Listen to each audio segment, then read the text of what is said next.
Level 1 material begins with stationary practices and then later on introduces movement. The first stationary practice is the side stance with the wheeling body. The next thing to learn is the fighting stance. The number one mistake that people make in a fighting stance is turning completely sideways. This opens up the back of your leg. It also takes away your ability to use your rear side, which is usually your right side, for attack. Instead, I want to step back and stay fairly square. I want to make sure I'm up on the balls of my feet with my knees bent. I'm exaggerating a little bit, but basically, I just don't want the heels to plant into the floor. It's going to take away my mobility. A fighting stance is protective in nature. In other words, it's designed to protect us from strikes, but also movement is very important and also a very important part of both our attack and our defense. So you never want to get stuck in one place.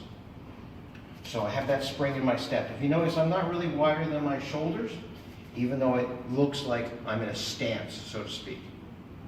My chin is going to be slightly down, but just like with the side stance, I always want to keep my head, my shoulders, and my hips in one line perpendicular to the floor.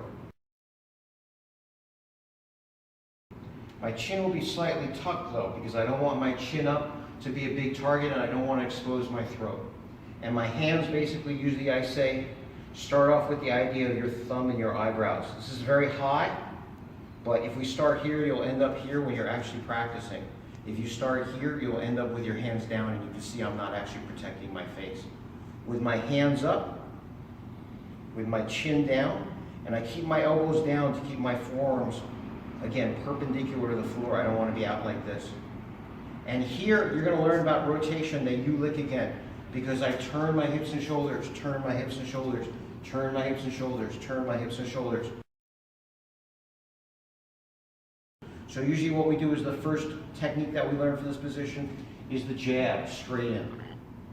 I want to come from my nose, so I'm not punching from my shoulder, leaving my center open. I'm going straight down. Also, I'm not just arm punching. As I bring it in, I'm turning my hips and shoulders to get the maximum extension and penetration on the shot.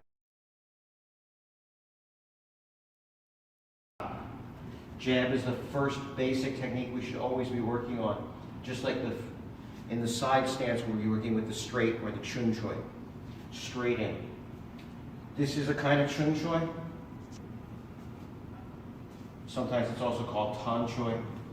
You could think of it as a jab. When I do this, I'm keeping my hand up. The next thing I learn is cross, turn. Turn. So again, I'm not punching from my shoulder. I'm punching down the middle and I'm turning my hips and my shoulders. Turn. Turn. Then I have jab, cross, jab, cross. And you notice I'm not doing this. One, I'm not punching from my shoulders. Two, I'm also not punching without integrating my entire body. I turn my hips and shoulders. I turn my hips and shoulders. Jab, cross. Hand goes out and it comes back in a straight line. Hand goes out, it comes back in a straight line, so I protect it. I'm not stepping all the way and turning sideways. I'm still kind of square. I'm making sure I'm up on the balls of my feet with my knees bent. My hands are up. My thumbs are at my eyebrows. My elbows are down and in. I want to be springy. I'm learning to turn my hips and shoulders, turn my hips and shoulders. So first I start with my jab from my nose in straight and back, turning my hips and shoulders in.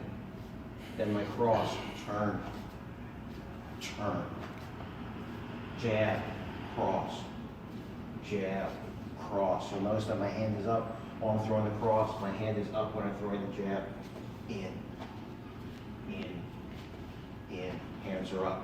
One, come back, protect yourself. Two, come back. One, come back. Two, come back. Jab,